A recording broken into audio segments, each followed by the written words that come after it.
क्या आपने कभी किसी ऐसे इंसान की कहानी सुनी है जिसने अपने जीवन को दूसरों की सेवा और खोज में समर्पित कर दिया? जो डॉक्टर था, खोज करता था, मिशनरी था और एक समय में लाखों लोगों के लिए उम्मीद की किरण बना। आज हम बात कर रहे हैं स्कॉटलैंड के एक साधारण व्यक्ति की जिसने अफ्रीका की धरती पर असाधारण इतिहास रचा। डेविड लिविंगस्टोन की कहानी। बचपन और शिक्षा। डेविड लिविंगस्टोन का जन्म 19 मार्च 1813 को स्कॉटलैंड के ब्लंटायर नामक छोटे शहर में हुआ। उनके पिता एक धार्मिक और ईमानदार व्यक्ति थे जो चाहते थे कि उनका बेटा भी परमेश्वर के लिए कार्य करे। गरीबी में पले बढ़े डेविड ने दिन में कपड़ा मिल में काम किया और रात को पढ़ाई की। वो बचपन से ही विज्ञान और बाइबल के गहरे छात्र बन गए। उन्होंने मेडिकल और धर्मशास्त्र की पढ़ाई की और फिर शामिल हो गए लंदन मिशनरी सोसाइटी में। अफ्रीका का पहला कदम 1841 में। डेविड पहली बार अफ्रीका की धरती पर पहुंचे। उनका लक्ष्य था ईसा मसीह का प्रेम प्रचार करना और चिकित्सा सेवा द्वारा लोगों की मदद करना। उन्होंने अफ्रीका के कई भागों की यात्रा की जहां आज भी कोई सड़क नहीं थी, कोई नक्शा नहीं था। वहां डेविड ने रास्ते बनाए। अफ्रीका में मिशन और परिवार। डेविड ने वहीं एक मिशनरी परिवार की बेटी मैरी मोफेट से शादी की। वे दोनों मिलकर लोगों की सेवा में लग गए। हालांकि उनका पारिवारिक जीवन संघर्षपूर्ण रहा। बच्चों की बीमारी, पत्नी की मृत्यु और कई बार अकेलेपन का दर्द। पर लिविंगस्टोन पीछे नहीं हटे। उन्होंने कहा, अगर मैं रुकूं तो मैं शर्मिंदा हो जाऊं। अन्वेषण और नील नदी की खोज। डेविड लिविंगस्टोन को यह जानने की तीव्र इच्छा थी कि नील नदी का स्रोत कहाँ है। उन्होंने हजारों किलोमीटर की यात्रा की। जंगल, रेगिस्तान, नदी, बीमारियां, सब कुछ सहा। उनका विश्वास था कि अगर वह नील का स्रोत खोज लेंगे तो उन्हें लोगों तक पहुंचना और अफ्रीका में अरब स्वाहिली गुलामी व्यापार को रोकना आसान होगा। उनकी खोज किसी भूगोल से कहीं ज्यादा एक नैतिक युद्ध था, गुलामी के खिलाफ। जब डेविड गायब हो गए 1860 के दशक में, डेविड अफ्रीका में लापता हो गए। कई सालों तक कोई खबर नहीं मिली। अखबारों में सुर्खियां थी। 1860 के दशक में डेविड अफ्रीका में लापता हो गए। कई सालों तक कोई खबर नहीं मिली। अखबारों में सुर्खियां थी, क्या डेविड लिविंगस्टोन मारे गए? तब अमेरिका से एक खोजकर्ता निकला, हेनरी मॉर्टन स्टैनली। 1871 में उन्होंने उन्हें तांगानिका झील के पास खोज निकाला और कहा, वो प्रसिद्ध शब्द, ये वाक्य इतिहास में अमर हो गया। अपनी बीमारी, कमजोरी और अकेलेपन के बावजूद डेविड ने अफ्रीका छोड़ने से मना कर दिया। उन्होंने कहा, मैं यहीं मरना चाहता हूं जहां परमेश्वर ने मुझे बुलाया है। 1 मई 1873 को डेविड लिविंगस्टोन का देहांत हुआ। उनके अफ्रीकी साथियों ने उनका हृदय अफ्रीका में दफनाया और शरीर को 1500 किलोमीटर पैदल ले जाकर समुद्र तक पहुंचाया। लंदन में उनका अंतिम संस्कार वेस्टमिंस्टर एब्बे में किया गया, जहां केवल राष्ट्र के महान लोगों को सम्मान मिलता है। लिविंगस्टोन की विरासत। डेविड लिविंगस्टोन केवल एक मिशनरी या खोजकर्ता नहीं थे, वे एक नायक थे। उन्होंने न केवल नई जगहें खोजी बल्कि यूरोप को यह दिखाया कि अफ्रीका के लोग भी ईश्वर की संतान हैं जिनका सम्मान होना चाहिए। उनके जीवन के कारण कई मिशनरी संगठनों ने अफ्रीका में काम शुरू किया। उनकी प्रेरणा से हजारों लोगों ने चिकित्सा, शिक्षा और उद्धार का काम शुरू किया। प्रेरणादायक संदेश। डेविड लिविंगस्टोन ने एक बार कहा था, मैंने अपना जीवन मसीह को अर्पण किया है। मैं मर सकता हूं पर मेरी सेवा अमर होगी। 19 मार्च 1813 स्कॉटलैंड के ब्लंटायर नामक एक छोटे से कपड़ा शहर में एक मजदूर परिवार में एक बालक जन्म लेता है। उसका नाम था डेविड लिविंगस्टोन। वो एक छोटे, तंग टेनेमेंट मजदूरों के घर में पला बढ़ा जो कपास मिल में काम करने वाले कर्मचारियों के लिए बनी थी। उसके घर के पास ही क्लाइड नदी बहती थी और उसके ऊपर से बोथवेल का पुल गुजरता था। डेविड 7 भाई बहनों में दूसरा था।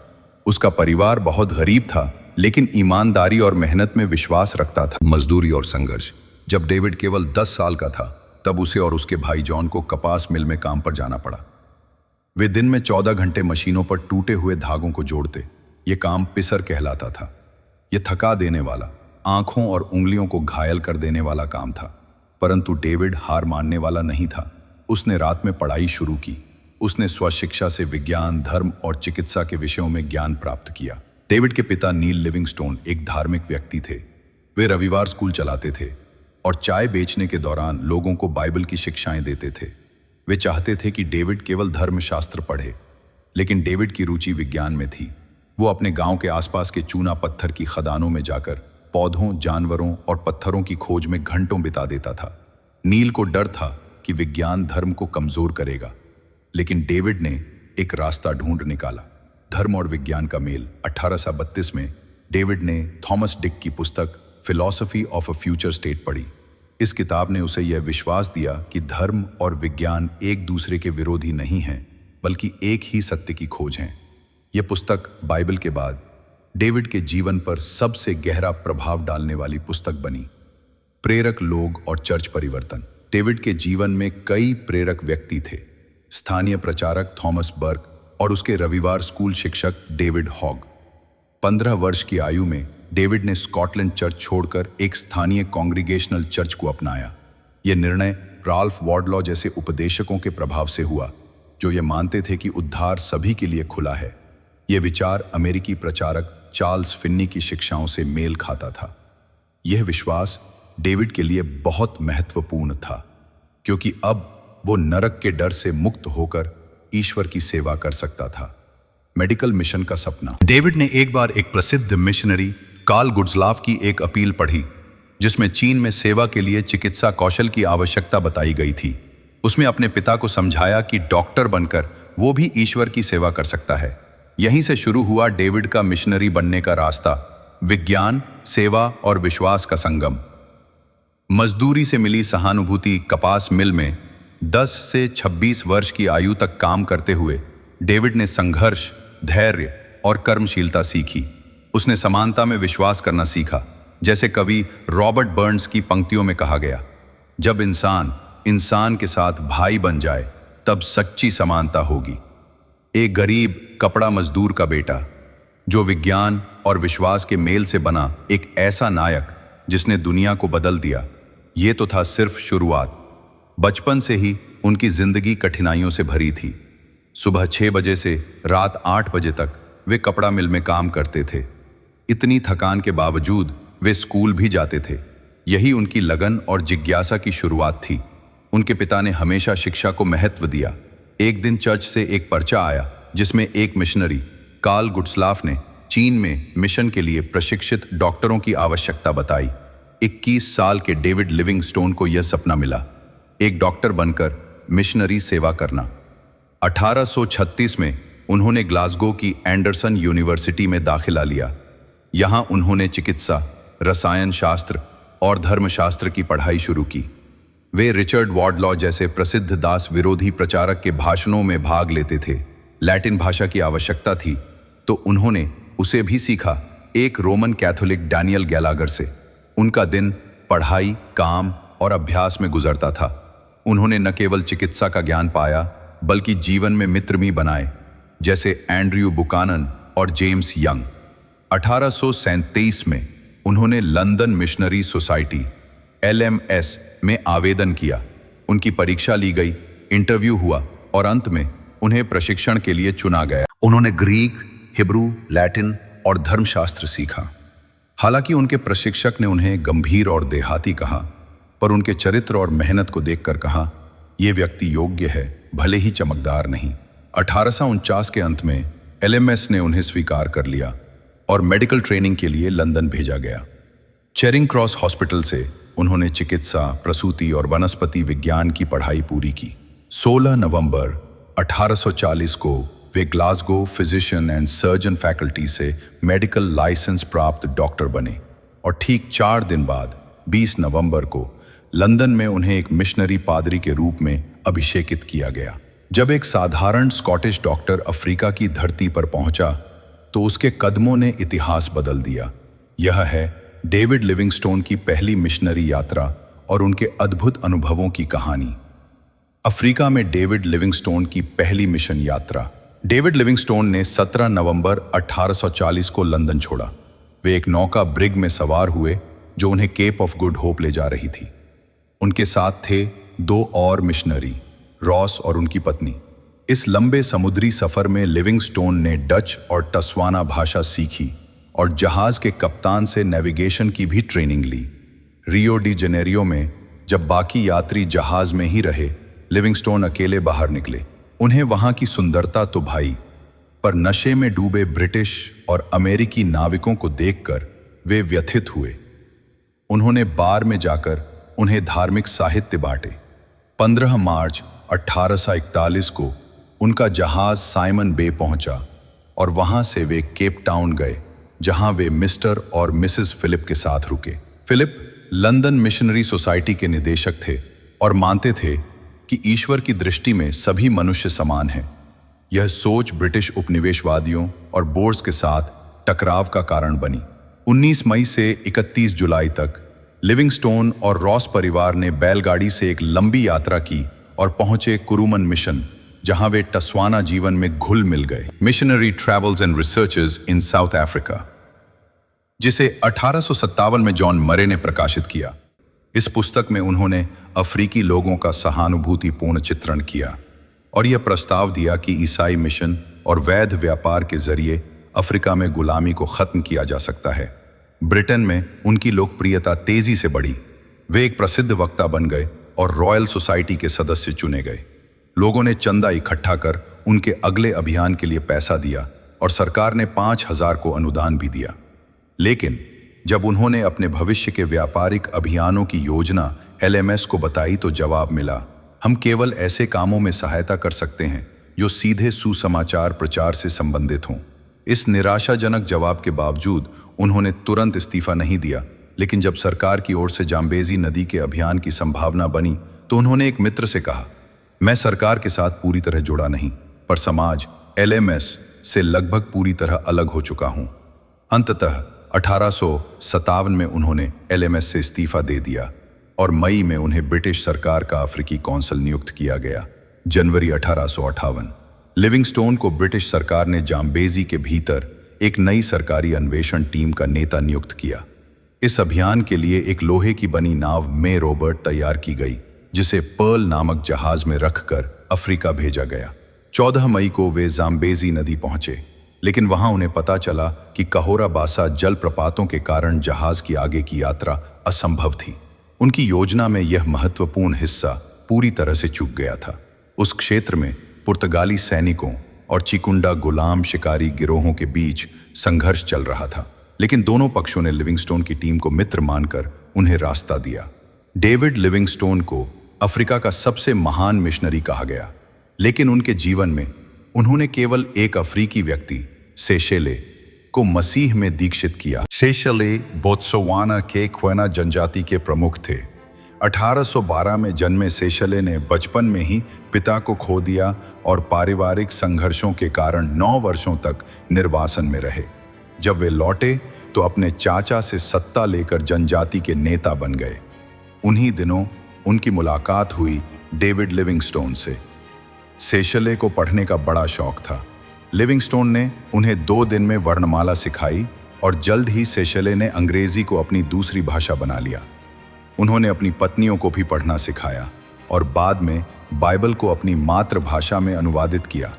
लिविंगस्टोन उनके नेतृत्व और बुद्धिमत्ता से प्रभावित हुए, लेकिन सेशेले की अफ्रीकी परंपराएं उनके मिशन के आड़े आईं, विशेष रूप से बहुपतित्व, पॉलीगैमी और वर्षा कराने वाले रीतियों से जुड़ी मान्यताएं। सेशेले की 5 पत्नियां थीं। लिविंगस्टोन ने उनसे आग्रह किया कि वे मसीही विश्वास में पूरी तरह आने के लिए 4 पत्नियों को त्याग दें।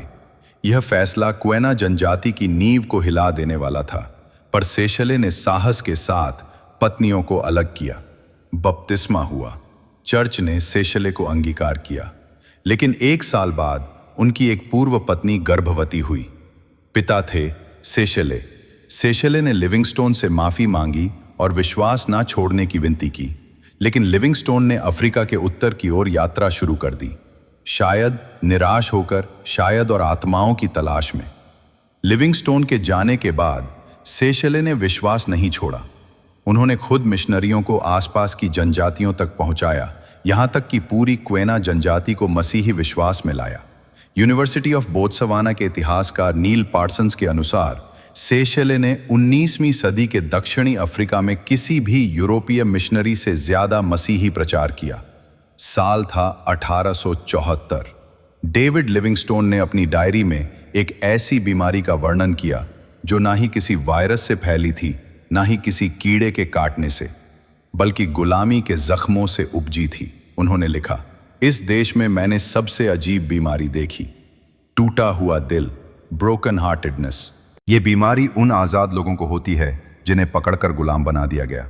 एक घटना में 21 गुलामों को, जिन्हें सुरक्षित समझा गया, जंजीरों से मुक्त किया गया, पर सभी तुरंत भाग गए। 3 दिन में उनमें से 8 गुलाम और कई अन्य अब भी जंजीरों में जकड़े मारे गए। उन्होंने केवल एक दर्द बताया, दिल में दर्द, और सीने के ठीक उस स्थान पर हाथ रखा जहां दिल वास्तव में होता है। लिविंगस्टोन ने महसूस किया, ये लोग शारीरिक रूप से नहीं बल्कि मानसिक रूप से मारे जा रहे थे। लिविंगस्टोन के पत्र, डायरी और किताबों ने ब्रिटेन में गुलामी के खिलाफ जागरूकता फैलाई। उन्होंने अफ्रीका में देखे गए अत्याचारों को इतनी सच्चाई और संवेदनशीलता से लिखा कि यूरोप का समाज हिल गया। उन्होंने लिखा, गुलामी युद्धों के बाद भूख, बीमारी और मौत का तांडव होता है। हर 5 में से केवल 1 गुलाम ही जीवित बाजार तक पहुंचता है। लेकिन उनकी ये गिनती बाद में कई इतिहासकारों ने अतिरंजित कहा। लिविंगस्टोन का सपना था गुलामी का अंत और अफ्रीका की मुक्ति, पर उनकी अंतिम यात्रा में सब कुछ बदल गया। 1867 के बाद लिविंगस्टोन ने सहायता ली मोहम्मद बिन सालेह उर्फ मपमारी और मोहम्मद बोगारीब से, जो खुद गुलाम व्यापारी थे। उनके साथ रहकर ही लिविंगस्टोन अफ्रीका के भीतर तक यात्रा कर सके। मपमारी को माता काजेम्बे नाम के राजा से मुक्त कराने में लिविंगस्टोन का असर काम आया। उनके दल में अब कोई मिशनरी नहीं था, ना कोई वैज्ञानिक, ना कोई डॉक्टर, सिर्फ कुली, नौकर और वे स्वयं। वो ना तो स्टैनली जैसे क्रूर खोजकर्ता थे जो कोड़ों और बंदूकों से लोगों को नियंत्रित करते थे, और ना ही अच्छे प्रबंधक। जब उन्हें पता चला कि उजीजी से भेजे गए कुछ नए कुली खुद गुलाम थे, वो आग बबूला हो उठे। उन्होंने अपनी डायरी में लिखा, मेरे पास सच कहने के सिवा कुछ नहीं बचा है। गुलामी को खत्म करने के लिए मुझे अब उसी से हाथ मिलाना पड़ रहा है। एक ओर वे अफ्रीका में गुलामी के विरोध के लिए प्रेरणा और साहस का प्रतीक बने, तो दूसरी ओर व्यवहारिक असफलता और नैतिक द्वंद्व का उदाहरण भी। उनके आंकड़े, अनुभव और लेखन आज भी इतिहास में दर्ज हैं। कुछ लोग उन्हें नायक मानते हैं, पर एक बात सब मानते हैं, उसने देखा, महसूस किया। और सेसिल रोड्स जैसे ब्रिटिश प्रभावशाली लोगों के नाम आज अफ्रीकी देशों से मिटाए जा रहे हैं। रोडेशिया अब जिम्बाब्वे बन चुका है, नामों को बदला जा रहा है, पर एक नाम ऐसा है जिसे आज भी गर्व से जिया जा रहा है, डेविड लिविंगस्टोन। जाम्बिया का शहर लिविंगस्टोन और मलावी का लिविंगस्टोनिया, इन दोनों ने अब भी उस खोजकर्ता का नाम अपने नक्शों और दिलों में जिंदा रखा है।